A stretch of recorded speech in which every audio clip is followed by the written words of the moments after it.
বাংলাদেশের মুক্তিযুদ্ধ নিয়ে বিসিএস সহ অন্যান্য চাকরির পরীক্ষায় যেসব প্রশ্ন বারবার পরীক্ষায় আসে, এরকম 50টি প্রশ্ন নিয়ে আমাদের এই ভিডিও। পাকিস্তান গণপরিষদে সর্বপ্রথম বাংলাকে রাষ্ট্রভাষা করার দাবি কে উত্থাপন করেন? পাকিস্তান গণপরিষদে সর্বপ্রথম বাংলাকে রাষ্ট্রভাষা করার দাবি উত্থাপন করেন ধীরেন্দ্রনাথ দত্ত। 1952 সালের ভাষা আন্দোলনের সময় পাকিস্তানের প্রধানমন্ত্রী কে ছিলেন? 1952 সালের ভাষা আন্দোলনের সময় পাকিস্তানের প্রধানমন্ত্রী ছিলেন খাজা নাজিমউদ্দিন। 1954 সালের নির্বাচনে যুক্তফ্রন্টের প্রতীক কী ছিল? 1954 সালের নির্বাচনে যুক্তফ্রন্টের প্রতীক ছিল নৌকা। যুক্তফ্রন্ট কবে গঠিত হয়? যুক্তফ্রন্ট গঠিত হয় 1953 সালের 4 ডিসেম্বর। যুক্তফ্রন্ট গঠনের প্রধান আহ্বায়ক ছিলেন হোসেন শহীদ সোহরাওয়ার্দী। 6 দফার প্রথম দফাটি কী ছিল? ঐতিহাসিক 6 দফার প্রথম দফাটি ছিল প্রাদেশিক স্বায়ত্তশাসন। 6 দফা দাবি আনুষ্ঠানিকভাবে কোথায় কবে ঘোষণা করা হয়েছিল? 6 দফা দাবি ঘোষণা করা হয় 1966 সালের 5 ফেব্রুয়ারি পাকিস্তানের লাহোরে। 6 দফা দিবস হিসেবে কোন দিনটি পালিত হয়? যদিও 6 দফা দাবি 1966 সালের 5 ফেব্রুয়ারি উত্থাপিত হয়, 6 দফা দিবস হিসেবে পালিত হয় 7 জুন। কেননা এই দিনে 6 দফার সমর্থনে দেশব্যাপী সর্বাত্মক হরতাল পালিত হয় এবং মনু মিয়া সহ 11 জন এতে শহীদ হন। আগরতলা ষড়যন্ত্র মামলার মোট আসামি কতজন? আগরতলা ষড়যন্ত্র মামলার মোট আসামির সংখ্যা ছিল 35 জন। আগরতলা ষড়যন্ত্র মামলার 1 নম্বর আসামি কে ছিলেন?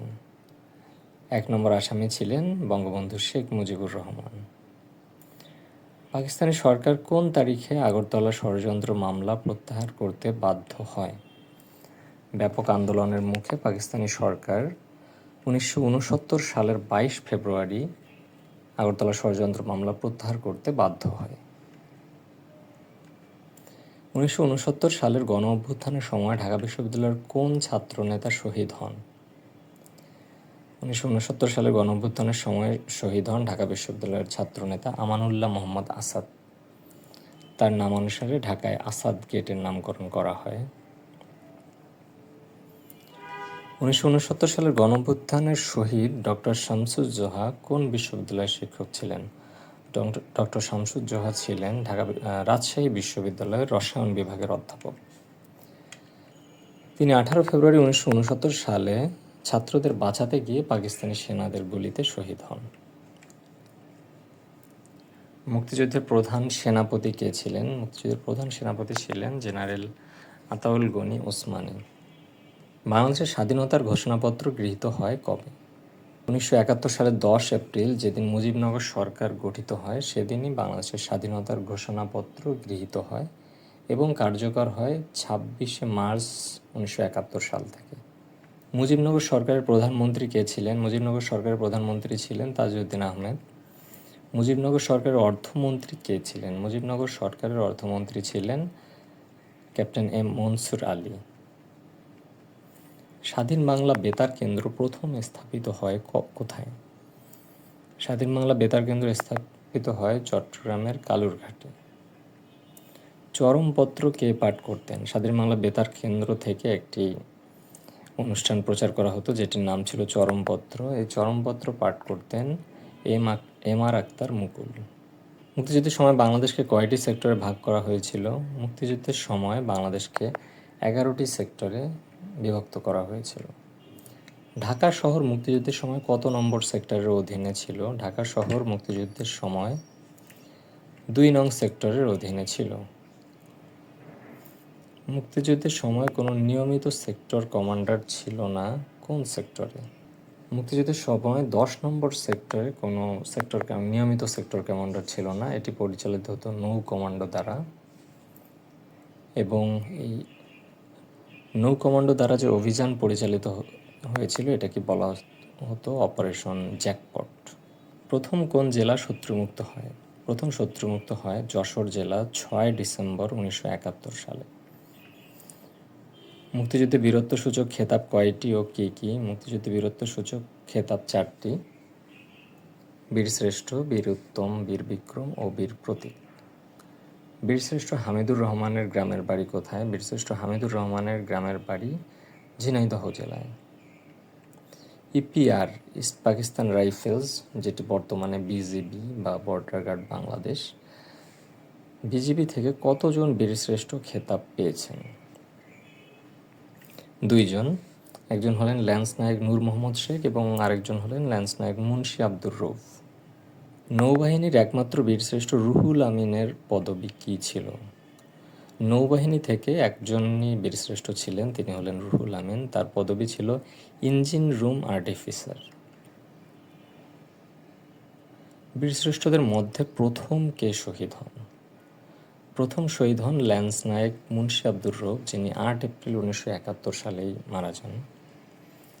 বীরশ্রেষ্ঠদের মধ্যে সর্বশেষ কে শহীদ হন? বীরশ্রেষ্ঠদের মধ্যে সর্বশেষ শহীদ হন ক্যাপ্টেন মহিউদ্দিন জাহাঙ্গীর। তিনি 14 ডিসেম্বর 1971, যেদিন বুদ্ধিজীবী হত্যাকাণ্ড পরিচালিত হয়, সেদিন শহীদ হন। মুক্তিযুদ্ধে সর্বোচ্চ বীরত্বসূচক খেতাব কোনটি? সর্বোচ্চ বীরত্বসূচক খেতাব হলো বীরশ্রেষ্ঠ। 4টি খেতাবের মধ্যে বীরশ্রেষ্ঠ, বীর উত্তম, বীর বিক্রম এবং বীর প্রতীক খেতাবপ্রাপ্ত কতজন? বীরশ্রেষ্ঠ হলেন 7 জন, বীর উত্তম 68 জন, বীর বিক্রম 175 জন এবং বীর প্রতীক হলেন 426 জন। সর্বকনিষ্ঠ খেতাবধারী মুক্তিযোদ্ধা কে? শহীদুল ইসলাম লালু, যিনি বীর প্রতীক খেতাবপ্রাপ্ত, তিনি হলেন সর্বকনিষ্ঠ খেতাবধারী মুক্তিযোদ্ধা।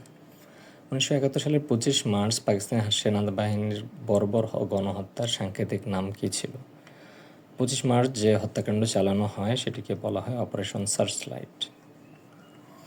1971 সালে 7ই মার্চের ভাষণে বঙ্গবন্ধু কয়টি দাবি উত্থাপন করেছিলেন? 7ই মার্চের ভাষণে 4টি দাবি উত্থাপন করা হয়। স্বদেশ প্রত্যাবর্তন দিবস কবে? স্বদেশ প্রত্যাবর্তন দিবস হলো 10 জানুয়ারি। মুক্তিযুদ্ধের প্রথম সশস্ত্র প্রতিরোধ গড়ে ওঠে কোথায়? মুক্তিযুদ্ধের প্রথম সশস্ত্র প্রতিরোধ গড়ে ওঠে গাজীপুরে। প্রথম শত্রুমুক্ত জেলা কোনটি? প্রথম শত্রুমুক্ত জেলা হলো যশোর। মুক্তিযুদ্ধভিত্তিক প্রামাণ্যচিত্র স্টপ জেনোসাইড এর পরিচালক কে? স্টপ জেনোসাইড এর পরিচালক হলেন বাংলাদেশের স্বনামধন্য সাহিত্যিক পরিচালক জহির রায়হান। 1971 সালে নিউ ইয়র্কের মেডিসন স্কোয়ার গার্ডেনে কনসার্ট ফর বাংলাদেশের আয়োজক কে ছিলেন? কনসার্ট ফর বাংলাদেশ এর আয়োজক ছিলেন জর্জ হ্যারিসন ও পণ্ডিত রবিশঙ্কর। বাংলাদেশের জাতীয় পতাকার রূপকার কে? বাংলাদেশের জাতীয় পতাকার ডিজাইন করেন কামরুল হাসান। 1971 সালে 2 মার্চ ঢাকা বিশ্ববিদ্যালয়ের ছাত্রসভায় প্রথম জাতীয় পতাকা কে উত্তোলন করেন? 1971 সালের 2 মার্চ ঢাকা বিশ্ববিদ্যালয়ের ছাত্রসভায় প্রথম জাতীয় পতাকা উত্তোলন করেন আসমা আব্দুর রব। বাংলাদেশকে প্রথম স্বীকৃতি দেয় কোন দেশ? বাংলাদেশকে প্রথম স্বীকৃতি দেয় ভুটান 6 ডিসেম্বর 1971। ভারত বাংলাদেশকে স্বীকৃতি দেয় কবে? ভুটান স্বীকৃতি দেওয়ার কয়েক ঘন্টা পরপরই ভারত বাংলাদেশকে স্বীকৃতি দেয় 6 ডিসেম্বর 1971 তারিখে। স্বাধীনতা যুদ্ধে 2 জন নারী বীর প্রতীক খেতাবপ্রাপ্ত কে কে?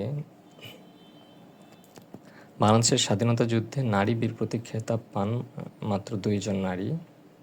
একজন হলেন ক্যাপ্টেন ডাক্তার সেতারা বেগম এবং আরেকজন হলেন তারামন বিবি। তারামন বিবি কোন সেক্টরে যুদ্ধ করেন? তারামন বিবি যুদ্ধ করেন 11 নং সেক্টরে, যেটি কুড়িগ্রাম জেলার মধ্যে পড়েছে।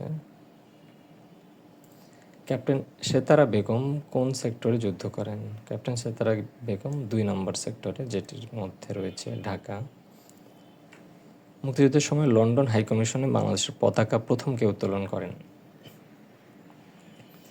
বিচারপতি আবু সাইদ চৌধুরী। তৎকালীন বিচারপতি আবু সাইদ চৌধুরী মুক্তিযুদ্ধের সময় লন্ডন হাইকমিশনে বাংলাদেশের পতাকা প্রথম উত্তোলন করেন। বুদ্ধিজীবী হত্যাকাণ্ড কবে সংঘটিত হয়? বুদ্ধিজীবী হত্যাকাণ্ড সংঘটিত হয় 1971 সালের 14 ডিসেম্বর। পাকিস্তান বাহিনী কবে আত্মসমর্পণ করে? যেদিন আমাদের বিজয় দিবস, 16 ডিসেম্বর 1971, ঢাকার রেসকোর্স ময়দানে, বর্তমান সোহরাওয়ার্দী উদ্যানে। আত্মসমর্পণ দলিলে পাকিস্তানের পক্ষে স্বাক্ষর করেন কে? পাকিস্তানের পক্ষে স্বাক্ষর করেন আমির আবদুল্লাহ খান নিয়াজি। বাংলাদেশের পক্ষে আত্মসমর্পণ গ্রহণ করেন কে? বাংলাদেশের পক্ষে আত্মসমর্পণ অনুষ্ঠানে ছিলেন জগজিৎ সিং অরোরা। আরও ভিডিও পেতে পেজটিতে ফলো দেবেন এবং লাইক এবং সাবস্ক্রাইব করবেন।